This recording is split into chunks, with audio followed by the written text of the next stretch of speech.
ఆకాశవాణి జాతీయ వార్తలు చదువుతున్నది అడకట్ల సన్యాసిరావు. ముందుగా ముఖ్యాంశాలు. భారత రాష్ట్రపతి ద్రౌపది ముర్ము అల్జీరియా, మౌరిటానియా, మాలవీ దేశాల పర్యటన కోసం ఈరోజు ఢిల్లీ నుంచి బయలుదేరి వెళ్లారు. దేశ మౌలిక సదుపాయాలను మెరుగుపరచడంలో పీఎం గతిశక్తి కీలక పాత్ర పోషించిందని ప్రధానమంత్రి నరేంద్ర మోదీ సంతోషం వ్యక్తం చేశారు. దేశ సంస్కృతి సంప్రదాయాలను కాపాడుకోవాల్సిన అవసరం ఉందని పూర్వ ఉపరాష్ట్రపతి ముప్పవరపు వెంకయ్యనాయుడు అన్నారు. రానున్న 5 రోజుల్లో దక్షిణ కర్ణాటక, కేరళ, తమిళనాడులో భారీ వర్షాలు కురిసే అవకాశం ఉందని భారత వాతావరణ శాఖ వెల్లడించింది. ఇక వార్తల వివరాలు. భారత రాష్ట్రపతి Droupadi Murmu Algeria, Mauritania, Malawi దేశాల పర్యటన కోసం ఈరోజు ఢిల్లీ నుంచి బయలుదేరి వెళ్లారు. ఆఫ్రికన్ యూనియన్ G20 గ్రూప్లో భారత్ శాశ్వత సభ్యునిగా చేరిన తర్వాత రాష్ట్రపతి ఈ 3 ఆఫ్రికన్ దేశాలను సందర్శించడం ఇదే తొలిసారి. రాష్ట్రపతి ఈ రాత్రికి అల్జీరియా చేరుకోనున్నారని అధికార వర్గాలు తెలిపాయి. అల్జీరియాలో 3 రోజుల పర్యటన సందర్భంగా people democratic republic of Algeria అధ్యక్షుడు అబ్దెల్ మజీద్ టెబౌన్ ఇతర ప్రధాన నాయకులతో రాష్ట్రపతి ద్వైపాక్షిక సమావేశాలు నిర్వహిస్తారు. అల్జీరియాలోని మకామ్ ఎచాహిద్, అమరవీరుల స్మారక చిహ్నం వంటి ముఖ్యమైన సాంస్కృతిక, చారిత్రక ప్రదేశాలను కూడా రాష్ట్రపతి సందర్శిస్తారు. అదేవిధంగా ఇండియా అల్జీరియా ఎకనామిక్ ఫోరంలో ఆమె ప్రసంగించనున్నారు. 2వ విడత పర్యటనలో రాష్ట్రపతి ద్రౌపది ముర్ము 16వ తేదీన మౌరిటానియాను సందర్శిస్తారు. చివరి దశ పర్యటనలో రాష్ట్రపతి 17 నుంచి 19వ తేదీ వరకు మలావీలో పర్యటిస్తారని అధికార వర్గాలు పేర్కొన్నాయి. పీఎం గతిశక్తి జాతీయ బృహత్ ప్రణాళికకు 3 సంవత్సరాలు పూర్తి కావడం పట్ల ప్రధానమంత్రి నరేంద్ర మోదీ ఈరోజు సామాజిక మాధ్యమం ద్వారా సంతోషం వ్యక్తం చేశారు. భారతదేశ మౌలిక సదుపాయాలను విప్లవాత్మకంగా మార్చడంలో ఈ ప్రయత్నం ఒక అనుకూల పరిణామంగా మారిందని ఆయన పేర్కొన్నారు. పీఎం గతిశక్తి బహుళమైన అంశాలకు సంబంధించిన అనుసంధానాన్ని విస్తృతంగా పెంపొందించిందని గుర్తు చేశారు. అన్ని రంగాల్లో వేగవంతమైన, సమర్థవంతమైన అభివృద్ధి కనిపిస్తోందని అన్నారు. ఏకీకృతమైన మౌలిక సదుపాయాలను కల్పించడానికి, జాప్యాలను తగ్గించడానికి, అనేక మందికి కొత్త అవకాశాలను సృష్టించడానికి పీఎం గతిశక్తి దోహదపడుతుందని నరేంద్ర మోదీ తెలిపారు.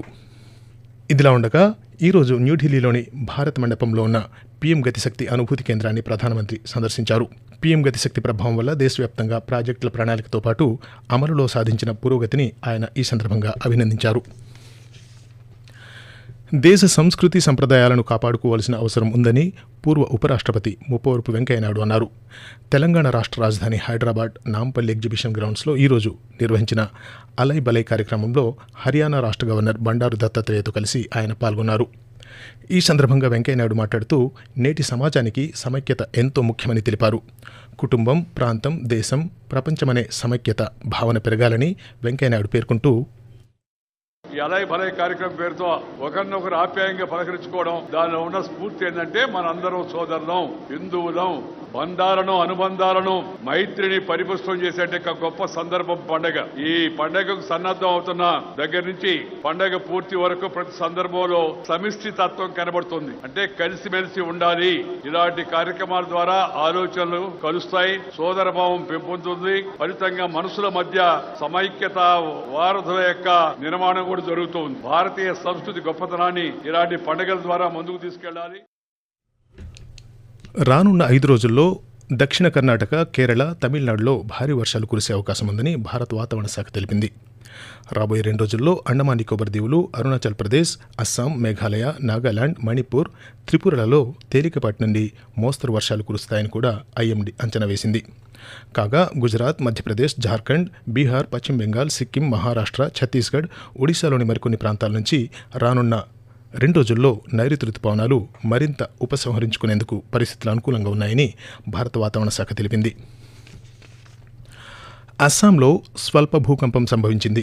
ఈరోజు ఉదల్గురిలో 4.2 తీవ్రతతో భూమి కంపించినట్లు నేషనల్ సెంటర్ ఫర్ సిస్మాలజీ తెలిపింది. 15 కిలోమీటర్ల లోతులో భూకంప కేంద్రం ఉన్నట్లు పేర్కొంది. అయితే ఎటువంటి ప్రాణ నష్టం, ఆస్తి నష్టం గురించి ఎలాంటి నివేదికలు అందలేదని అధికార వర్గాలు తెలిపాయి. ఆకాశవాణి జాతీయ వార్తలు వింటున్నారు.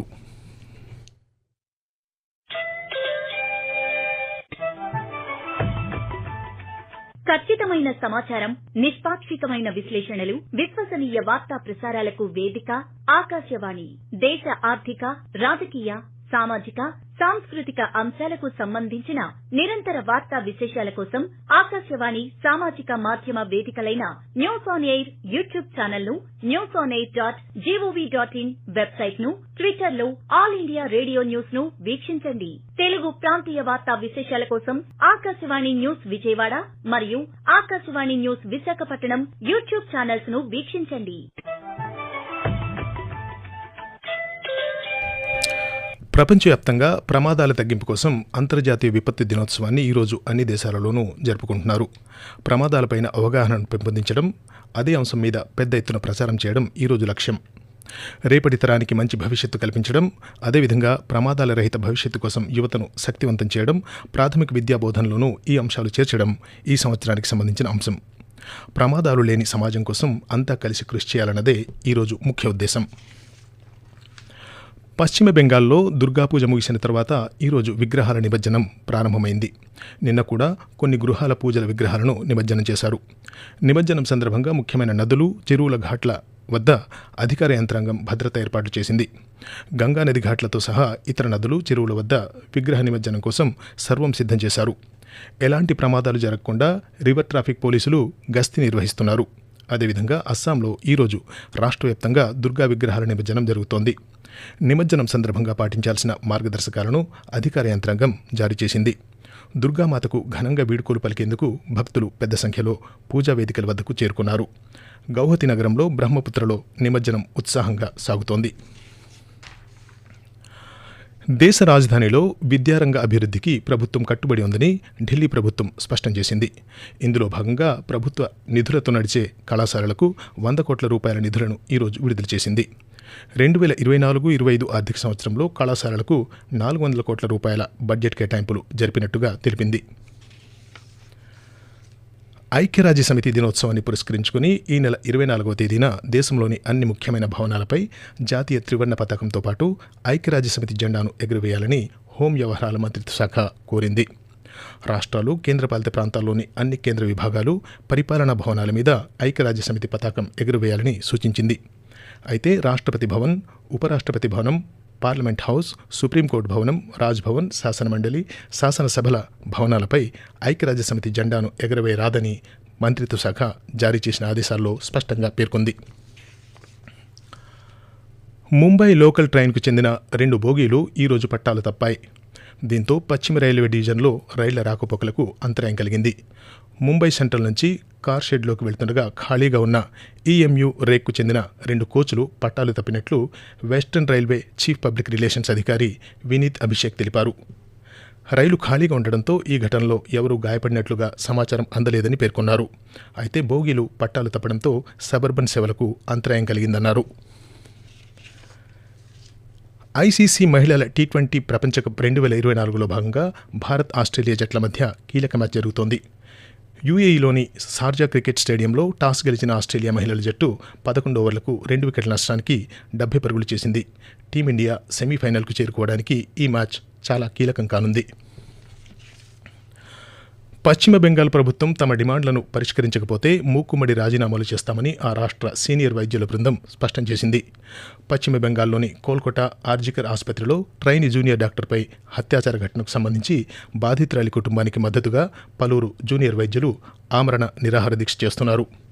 ప్రస్తుతం వారిలో పలువురి పరిస్థితి విషమించింది. ఆకాశవాణి జాతీయ వార్తలు ముగించే ముందు ముఖ్యాంశాలు మరోసారి. భారత రాష్ట్రపతి ద్రౌపది ముర్ము అల్జీరియా, మౌరిటానియా, మలావి దేశాల పర్యటన కోసం ఈరోజు ఢిల్లీ నుంచి బయలుదేరి వెళ్లారు. దేశ మౌలిక సదుపాయాలను మెరుగుపరచడంలో పీఎం గతిశక్తి కీలక పాత్ర పోషించిందని ప్రధానమంత్రి నరేంద్ర మోదీ సంతోషం వ్యక్తం చేశారు. దేశ సంస్కృతి సంప్రదాయాలను కాపాడుకోవాల్సిన అవసరం ఉందని పూర్వ ఉపరాష్ట్రపతి ముప్పవరపు వెంకయ్యనాయుడు అన్నారు. రానున్న 5 రోజుల్లో దక్షిణ కర్ణాటక, కేరళ, తమిళనాడులో భారీ వర్షాలు కురిసే అవకాశం ఉందని భారత వాతావరణ శాఖ వెల్లడించింది. ఆకాశవాణి జాతీయ వార్తలు ఇంతటితో సమాప్తం.